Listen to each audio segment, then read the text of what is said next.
खुलुमबाय आंनि मुलुगनां बड' निउस चेनेल रादाब नायनो मोजां मोनग्रा बिथांमोननिसिम गोजोन फुंबिलिनिसिम गासिनोबो अननाय आरो मोजां मोननाय जासिहरनाय जाबाय।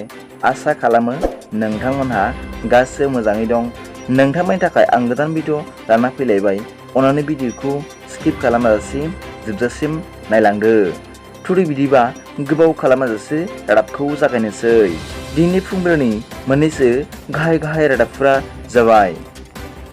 सेथियाव दं आसाम सोरखारनि गेलेमु बिफान director of sports and youth वेलफेयारनिफ्राय जाखांफु फुटबल गेलेगिरि क'क्राझार जिल्लानि बनरगाव खाग्राबारि गामिनि थागिबि बिस्वजित नार्जारिनि फिसाजो फरायना अरफुना नार्जारि आरो फकिरेग्राम लांदांफारा गामिनि थागिबि थल्ला नार्जारिनि फिसाजो फरायना माइदांस्रि नार्जारिनो 50,000 रांनि चेक होदों होनना रादाबनिफ्राय मिथिनो मोन्दों। मख'जाथावदि क'क्राझार जिल्ला गेलेमु गौथुमनि इनड'र स्टेडियामाव खुंफुंनाय मोनसे हाबाफारिनि गेजेरजों दुंब्रुयै बरायो आरो मान बावो लोगोसे चेक राननानै होयो।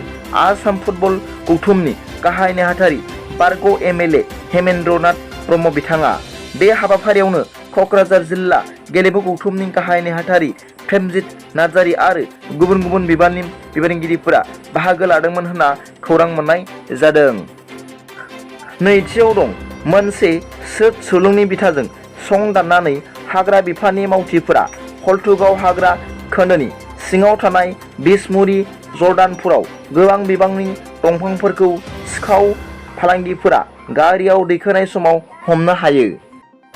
मिथिनो मोननाय बादिब्ला झारबारि हाग्रा बिफाननि बिबानगिरि रेन्जार गनलाल बसुमतारिनि दैदेननायाव हाग्रा बिफाननि मावथिफोरजों लोगोसे फरेस्ट प्रटेक्शन फर्सनि जुथायै सं दाननायाव जर्दानपुराव AS 26C3024 नम्बरनि टाटा गारिजों लोगोसे गोबां बिबांनि दंफांफोरखौ हमनो हायो। मिथिनो मोननाय बादिब्ला हमजानाय दंफांनि बेसेना बाजाराव 2 लाखनिबो गोबांसिन जागोन होनना हाग्रा बिफाननि सुलुङाव फोरमायदों होनना रादाबाव फोरमायदों। थामथियाव दं गुवाहाटि नोगोरमानि सनापुराव मैया बैसोगोरा आइजो थाग्रा थावनियाव दुलाराय बर' फरायसा आफादनि आफादगिरि दिपेन बर'आ गावनि नखरनि सोद्रोमाजों लोगोसे खौरां लाहैदों। मख'नो गोनांदि एबसुनि आफादगिरि दिपेन बर'आ बैसो जानाय आइजोफोरखौ खौरां लाहैनायजों लोगोसे बिथांमोननि गोग्गो देहा आरो सावस्रिखौ जोथोनै लाखिनांगौनि थांखिजों हानाय बायदि गाननाय जोमनाय आरो जाग्रा मुवा बेसाद राननानै हैदों होनना रादाबनिफ्राय मिथिनो मोन्दों। बैसो जानाय समाव सावस्रिखौ जोथोन लाखिनाया जोबोद गोनांथार लोगोसे गावनि गोसोआरि थासारिखौ मोजां लाखिनो गोनां होननानैबो मिरु दुलाराय बर' फरायसा आफादनि आफादगिरि दिपेन बर' बिथाङा बुङो होनना रादाबाव फोरमायदों। ब्रैथियाव दं दाखालि बावैसो जानाय जाथाय क'क्राझार सहरनि जेडि र'डआव थानाय एक्सिस बेंकनिफ्राय गोजोनपुरि गामिनि थागिबि थिकादार प्रभुबाहन बसुमतारिनिफ्राय 6 लाख रां लुथिना लांनाय जाथायनि गुबै दायनिगिरिफोरखौ क'क्राझार पुलिसआ गोख्रों संदांना दिहुननो हाबाय।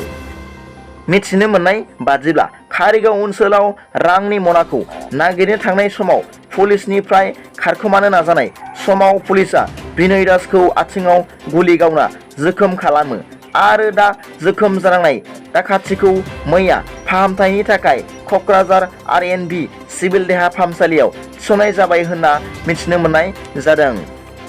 बाथियाव दं क'क्राझार बिनेश्वर ब्रह्म इन्जिनियार फरायसालिमानि केमिकेल इन्जिनियाराव नैथि सेमिस्टारनि फरायसा अन्तरिक्षा शर्माया गौरां दैसायाव दुगैनाय समाव गोमानानै दङ होनना रादाबाव फोरमायदों।